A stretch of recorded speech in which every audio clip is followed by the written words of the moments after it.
You know that $45 million deal I told you about in New York? What made you think, like, I can do this? There's a 15-year-old that got a 0% interest seller financing. If a 15-year-old can get a deal, possibly can get a deal, so let's give it a go. What advice would you give to a grown-up who wants to start wholesaling but is scared?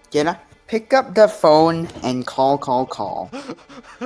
I love this interview. So I'm gonna prove them wrong here because you have a 160 IQ and you're an absolute genius, and we're gonna prove them wrong. Let's go. $1,800, age of 12. Hey everyone, I'm Maximilian Deer, and today I am confronting the world's youngest real estate wholesaler. This is the legendary Anson. He is 12 years old and making more money than you. Anson, say hello to everyone. What's up, dude? Hello, everybody. Anson, where are you right now? Yeah, so I'm in Singapore, but I'm moving to Japan in a few weeks. This is going to blow your mind, but not only is Anson 12 years old and wholesaling real estate, he is doing it 100% virtually from another country. I mean, I'm shocked, and I cannot wait to go over who Anson is, how he's doing this, and talk about his first 2 deals that he closed and made thousands and thousands of dollars on. This is going to be an extremely awesome interview. Anson, before we get started, is there anything you just want to say? No. He is so cool. Okay, I have like 50 notifications, but I'm just gonna throw my phone away because I don't care. I can settle those later. Dude, it's midnight for Anson right now, and he's literally closing deals while we're talking. Yeah. Anson, I didn't know about wholesaling until I was 22. You're 12. How did you first hear about real estate wholesaling? Yeah, so I was scrolling on Instagram, just doing, 12-year-old things, and I came across Richard Taylor's content. So I was like, okay, this is a pretty interesting strategy. So I did some research, and yeah, well, I'm in. So Richard Taylor, he's known as like the young Pace Morby. He's focusing a lot more on subject to seller finance and some cash deals. So is that what you're doing? Are you really focused on like this creative wholesaling world, or do you also do like the traditional cash? Yeah, so I do creative wholesaling and I do cash. But the thing is, I deal mostly now with commercial real estate. The thing about Richard is he does mostly residential real estate. So Okay, we got to take a step back here. Guys, for those of you that are pretty new to this, what is wholesaling, guys? We are finding properties off market or on market, and Anson does both. He does off market and off market. Now he's venturing into commercial at 12, which is crazy and all this stuff. But we're finding properties. We're essentially getting these properties under contract. Here's a property I got under contract for $90,000, and then I sold the contract because you don't need to be a licensed agent, right, Anson? yes. You can be 12 years old. Yes. And you could be out of the country. And then you can sell your Wow. right in a contract to an investor who will pay you for finding the deal. So for this deal, for example, the investor paid me $100,000 and I made a $10,000 profit. So, but there's different ways to go about the deals: cash, creative. There's different types of deals: houses, land, multifamily, and that's really what we're going to break down in this video. But before we do that, Anson, I just want to learn a little bit more about you. So just tell me about you. Yeah, so I actually don't have much any real estate background before this. I pretty much didn't know anything about real estate before this, so now I probably know more than 95% of Americans about real estate. And just so everyone knows, how long have you been doing this for? A few months now. I'm just amazed. Like, you saw Or? Richard Taylor. Okay, so you've been doing this for like 4 months now. You saw Richard Taylor. What made you think, like, I can do this? Yeah, so there's a 15-year-old that got a 0% interest seller financing deal, and I was like, if a 15-year-old can get a deal, I mean, yeah, heck yeah, 12-year-old possibly can get a deal, so let's give it a go. Okay, before we talk about your journey and then the first few properties that you got under contract, just to nudge at all the people out there, what advice would you give to a grown-up who wants to start wholesaling but is scared? Pick up the phone and call. I love this interview. All right, Anson, let's talk about your first ever deal. So you start wholesaling, you find Richard Taylor, and before we get started, I feel like Richard Taylor deserves a big shout out because he has an absolutely incredible Discord. How has your experience been in Richard's Discord? Amazing. I got to meet a wide variety of people, like, you know that $45 million deal I told you about in New York? Guys, that's for another video, but Anson's working on a $45 million deal in New York. But yes, Yeah. Anson. So I actually found a buyer through Hold My Hand Wholesale. All right. Guys, this is Richard Taylor's Discord. It's honestly one of the best Discords I've ever seen, especially if you're focused on creative finance. And if you're interested in joining, guys, there's a link down in the description.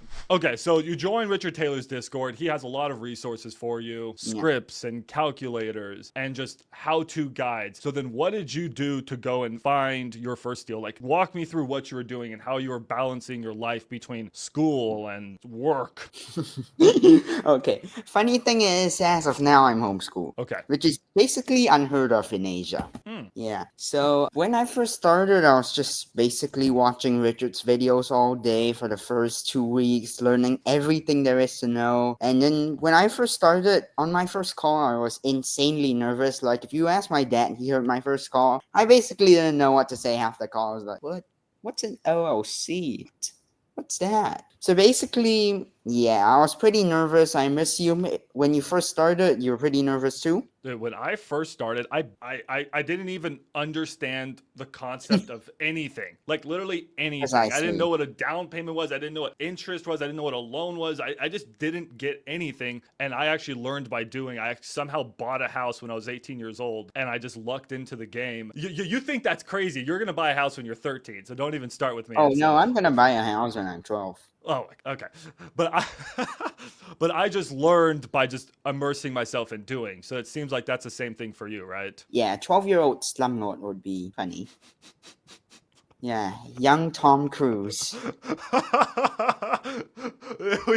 I think you gotta drop the wholesaler. You gotta go into comedy, Anson. You're in the wrong game.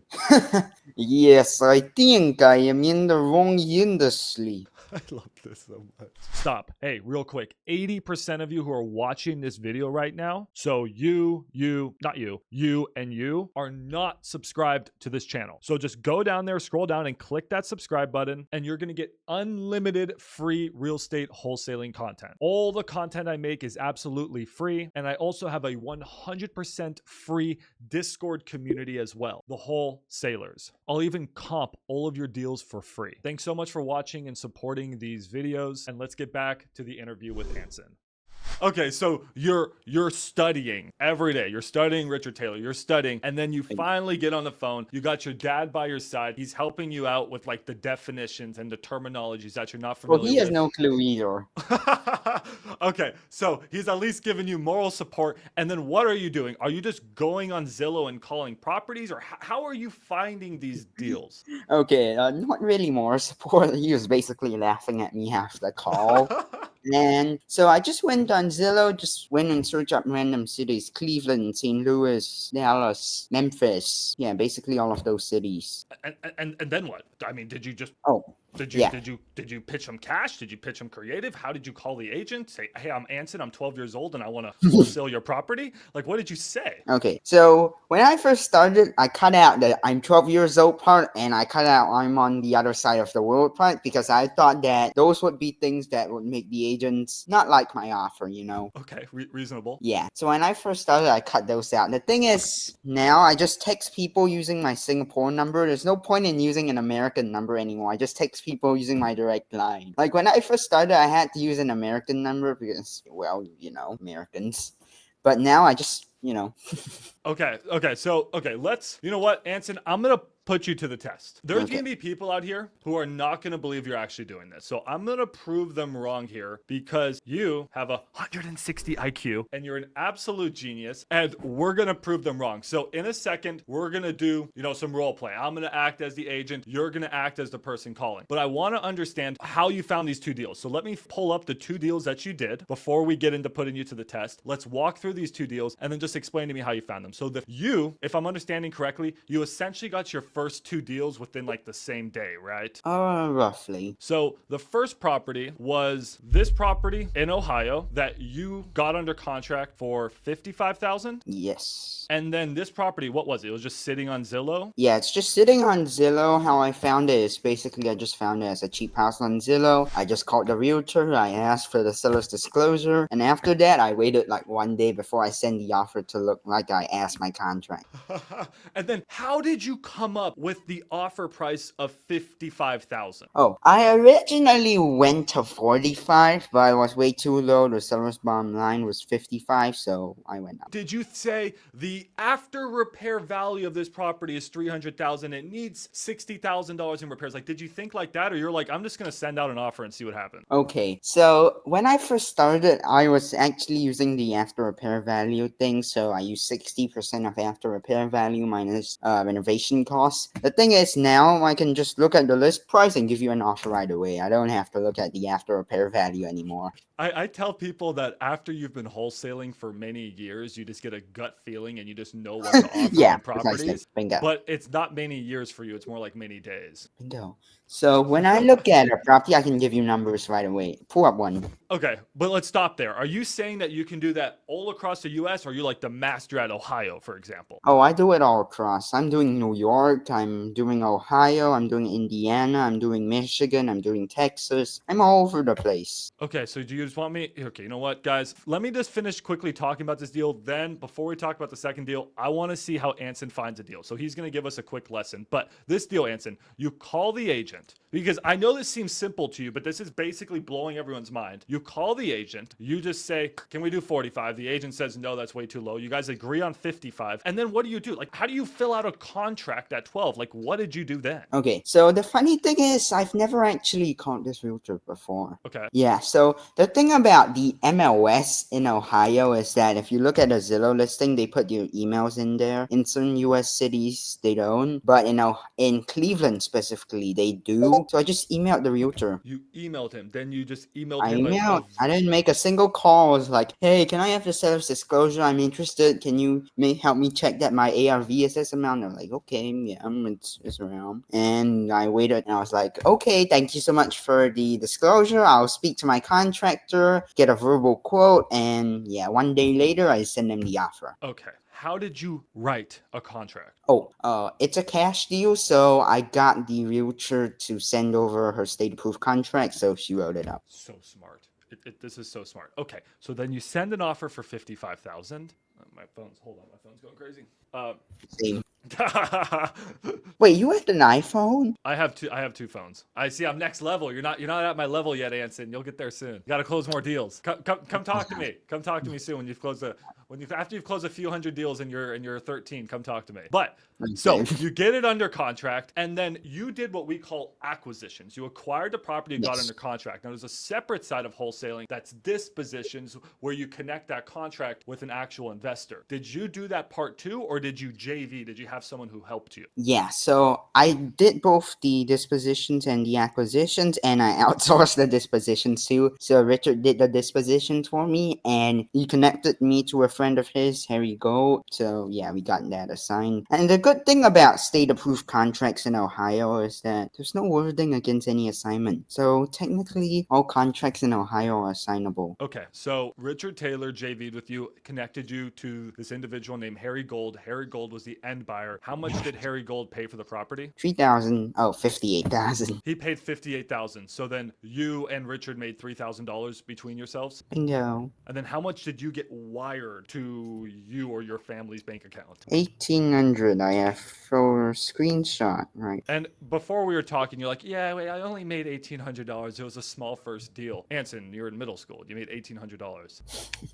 Yeah, as a person with absolutely zero expenses doing that $45 million deal, we already have a buyer lined up for it. The seller, okay, so we got an LY from the buyer already. So the seller accepted the offer already and is still reviewing the binding LY. So yeah, we're pretty much all the way there already. Now I'm starting to get FOMO. Next time you get one of those big deals, you got to come talk to me, Anson. Come on. Come on, Anson. Don't take all the deals for yourself. Yeah, I need to leave some deals for the other wholesalers, the new wholesalers to this game. So, just to see how the other half lives. Okay, so that's a deal we'll talk about another time. There you go. There you go. Let's go. Let's go. $1,800, age of 12, first deal, cash deal, on market, just shot a low ball offer, had the realtor write the contract, and then JV'd with Richard, who then sold it to a friend. Done. That whole process took what, 2 weeks, and you made $1,800? Yes. Love it. But You doubled down, and then you got another deal, which was a seller finance on market deal also in Ohio. But before we talk about this deal, I said we were going to put you to the test. So how do you, okay, I'm a new wholesaler. I go to Zillow.com, Anson. What should I be looking for? What should I be doing? Okay, right now the easiest market for you for new wholesalers to handle, the market with the most buyers is simply Cleveland, Ohio. Okay. So go Cleveland. I will just trust you on that. Okay, for sale. And just find the cheapest and shittiest house on the market. I guarantee in Cleveland you'll be able to find a buyer.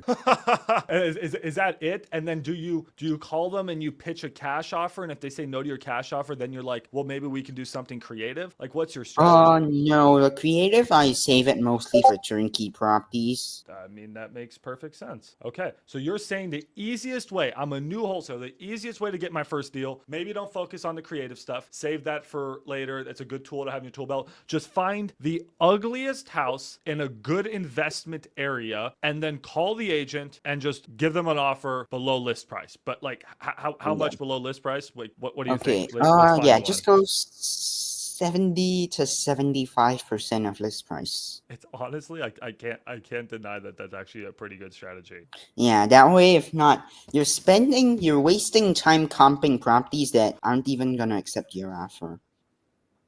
I know RJ Bates is watching this right now and just smiling.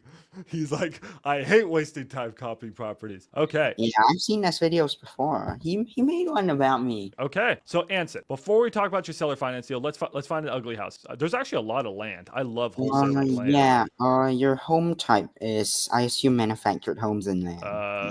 Thank you, Anson. I did Let's not go with realize that. multifamily too. Yeah, there's tons of stuff in Cleveland. Just go with the cheapest property, but make sure it's not condemned or fire damage. This Okay, one yeah, this is one looks 60,000. 11919 Dove Avenue. That looks like a good seller finance home. Okay. Yeah, it's not too nice. If it's too nice, they won't do seller financing. But it's not too shitty either that an end buyer wouldn't want. Okay, so this could be a potential good seller finance play because it's almost turnkey, right? It still needs a little bit of work, but if it's uglier, or the word you use, shittier, then let's say this one. Like, this is one that you would pitch cash on? Yes, this one Okay. looks like a real good cash deal. The only thing that it's a foreclosure, so it's a little harder. Oh my God, you're a genius. I didn't even see that. Okay. So let's say this wasn't a foreclosure. Okay. What would you be offering on something like this? It's a 4.2, 3,100 square foot duplex multifamily built in 1910. Thing looks like it needs substantial amount of work. Yeah, it's probably in a ghetto too. 25,000. Okay. The legend has spoken. Yeah, it's Okay. 25,000, but if they want a higher offer, the highest I'd be willing to go for it to still be a deal is 30. Do you feel like you could move that for like 35,000 to an investor? 35, maybe 32. Just the two. Okay. So Super 30 small, is your 2,000. MAO to make a little 2K pop. Love it. Okay. So let's say before we talk about your next deal, Anson, you are going to call me and you are going to pitch me your $25,000 offer. I am the realtor. I am Maureen. Okay. Okay, her last name is concerning. Her last name is concerned. That is so true.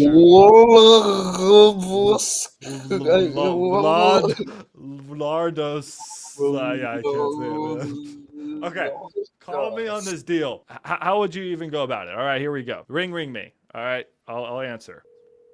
Oh, hey there, is this Maureen? Yeah, hi, this is Maureen. Yeah, hey, is this a good time to speak with you? Sure. What about? Who is this? Yeah, so I'm Anson. I was calling regarding your property at 1640 East 85th Street. Is it still available? Oh, yeah. It's still available. Are you an investor? Perfect. Yes, I'm an end buyer on this one. I have cash. So, do you mind sending me over a copy of the seller's disclosure? Yeah, I can send it to you. The house is going to need a little bit of everything. Yeah, perfect. Do you have quotes from a contractor already, or do I need to get my contractor in? We do not have quote. I you should do that. see. Okay. Do you have comms that you can send over in the email to me as well, so I just get a more accurate picture? Yeah, I guess I can do that. Sure. I'm used to being an agent who's lazy and doesn't do anything. But yeah, for sure. Let me actually run some numbers and send them over to you. All right, perfect. All right, thank you so much, Are, Brittany are Smith with EXP well, Realty. oh well, thank you. And then okay, so you call, you pretty much make them do the work, which Yeah, I love this approach. And then they I never email you talk. over, and then you just sort of play hard to get, and then you're like, you email them back and be like, my offer is 25. Is that literally Okay, it? so basically, after they send the seller's disclosure and the comms, I'll tell them that I'll send it over to my contractor, so it makes me look more of like an end buyer, wholesale like an investor. So, yeah. So I take 1 day to respond to them with my offer, and then I tell them, hey, there, my contractor told me that repairs will cost this much, and the cost of my repairs are always inflated because I'm wholesaling. But to them, it just looks like, okay, it's just a standard shitty contractor that he's working with, and there's pretty much nothing much he can do. And so I tell them that, hey, with an ARV of, let's say, 140,000 and a repair cost of 60,000, 25,000 is the max I can offer you. They'll be like, okay, I'll let my seller know. And then basically afterwards, they'll go and convince the seller to take it because, I mean, I've explained to them why my offer's at this amount. I've been, well, I get them to do most of the work. I'm not really that nice.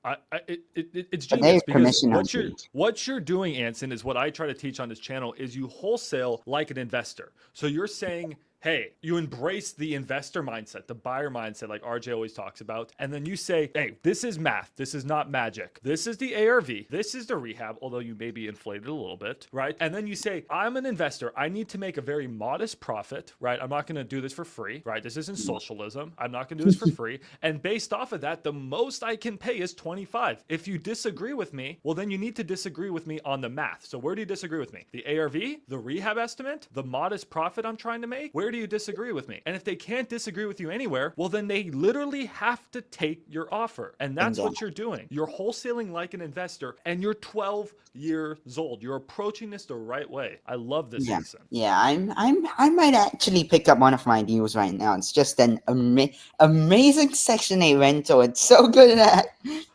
Yeah, I don't even want to let go of it. Oh my God. Okay. Let's quickly talk about your next deal that you got. So I'm excited about this one because you said this one was seller financing. So Bingo. you found this property, you got it for 125,000, but I'm gonna look back here. It was listed originally for. Oh, it's not listed. Oh, Yeah, this was it's off off market. market. Bingo. Dang. Okay. So how did you find an off market deal? How did you pitch seller financing? What were the terms? How did you even do this? Yeah, the seller's my dad. Oh, okay. So, I spoke to my dad and I asked him if he would be open to taking payment, and he said that as long as he doesn't have to deal with the property again, he would. What were the payment structures that you offered to your father? Yeah, if he wasn't my father, I would have just given him 0% interest.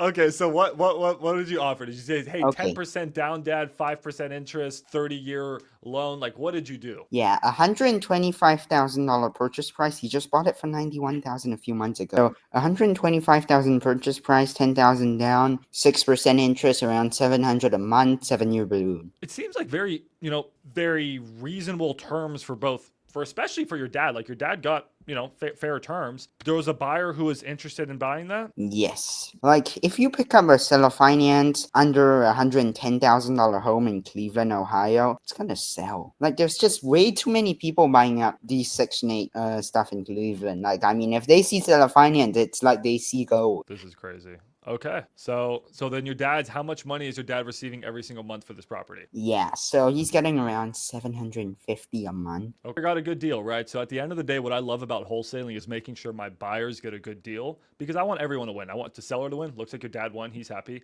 You won. And then the buyer got a good deal that he can win on. So if wholesaling is done correctly, all three parties can win. And even the fourth party, the realtor, can get paid too. Wholesaling done not well, people get taken advantage of. So I like that in your deal. Yeah, Anson, maybe you could have made a little bit more money, but at the end of the day, everybody won on this deal, which is, in my opinion, the most important thing. And you're going to go on to do so many more deals. Bingo. Are you trying to find me the wire, the $2,500 in your bank account? Oh, no, I'm settling escrow drama right now. So, Anson, honestly, this has already been such a great interview, and I appreciate your time because you're actually a very busy middle schooler making a lot of money. So we'll make sure that if people love this type of format, and if you enjoyed this experience, we'll make sure to bring you on and do a lot more of these. I got to ask a couple more questions, Anson. Just some questions I Bingo. just got to know about you. Where do you think you're gonna be when you're 18, 6 years from now? What is your goal? What is your dreams? Stay in real estate? Do something else? Like, where does Anson want to be? Yeah, I'm happy being in real estate. So I actually watched this show. I don't know if you've heard of it before. Owning Manhattan. Mm-hmm. Yeah, it's a nice show. So probably a nice penthouse in New York City. Okay, a little penthouse in New York City. It doesn't sound bad. Yeah, so basically all my commercial big deals are all in New York. So it pretty much would help if I'm in New York myself. So is that what Anson wants to do? I mean, do you want to be solo, no partners? Do you eventually want to have your own team? Do you want to be like the commercial real estate wholesaler guy? Like, what do you think? Yeah, I think the word wholesaling, it doesn't really apply to commercial real estate because in commercial real estate they're like consultants and they get 3% consultancy fee. So yeah, it doesn't really. So I am a professional commercial real estate consultant at 12, You which guys is heard just it a here fancy first. term for a commercial real estate wholesaler. You're I love it. Hey, you could start your own brokerage one day. You can have your own agents. But hey, 12 years old being a professional real estate consultant. Professional real estate commercial consultant. That's not a bad gig. So, I got to ask. If I gave you, Anson, $1 million right now, I give you $1 million cash, where would you invest it? Section 8. Tell me more. Yeah, so basically I buy seller financed homes, seller financed apartment complexes, and yeah, basically just rent them out to Section 8 tenants. I'd also get into that fix and flip stuff as long as the numbers work. Yeah, I mean Section 8 is great. You just go to HUD.com, right? You find how much the government will pay you. You get those checks every single month, and you can cash flow, buy properties with low money down, cash flow. Would you love to be like own a portfolio of 100 Section 8 homes one day? Hopefully. I think you can do it. The beautiful thing about wholesaling, and once you get more situated wherever you're going to move to, however you set up your stuff, is just like with what I do. I wholesale a few homes, and then once I find the right deal, I just take it down myself. And the money I made from wholesaling, I just use on the down payment or to buy cash on the next property. So you can sort of actually buy real estate for free that way, and you get to keep the best deals for yourself. Yeah, so that's what I plan on doing, getting my assignment fees and just buying real estate. Bingo. Anson, is there anything else you want to leave the people with? What do you want to say? What Pick mark up do you the want to leave phone on the and world? call. There is no point in being a person who is unwilling to pick up their phone. There is a term for it, but I prefer not to say it. Is it that easy? Yeah, it's simple as heck. It's simple as heck, guys. You heard it here first. Well, Anson, I want to thank you very much for taking the time to join the channel. Guys, so I want you all to connect with Anson in Richard Taylor's Discord. I also have my own Discord. I just didn't feel... Oh, I'm in already. You're in? Cool. Well, I joined yesterday. Cool. Anson, I'm going to buy you your own sick pirate decorations for the Discord now. So you're going to look like a captain everywhere you go. Okay, that's interesting. I'll buy it. If you don't want to wear it, you don't have to wear it. I think you'll like it. I'll go buy it for you right Wait, now. as in physically wear it or? No, it's in the Discord. Here. You know, like I have the little pair. No, you don't have to physically wear it. No, your little guy will wear it. So you'll have a super cool outfit. Okay, Everyone will know it's Anson. Anson the Mansion. Perfect. Awesome. Well, thank you, Anson. Thank you all. Make sure to subscribe, subscribe, and I'll see y'all later. Peace. All right, guys, I gotta buy Anson his pirate captain outfit. Anson, I'm spending $5 on you. You better use it. Let's go. Okay, I'm gonna text Anson. Put it on. Let's go. He put it on. Look how good it looks. Arg. Imagine being 12 and a 26-year-old is yelling at you to put on a pirate outfit in virtual Discord.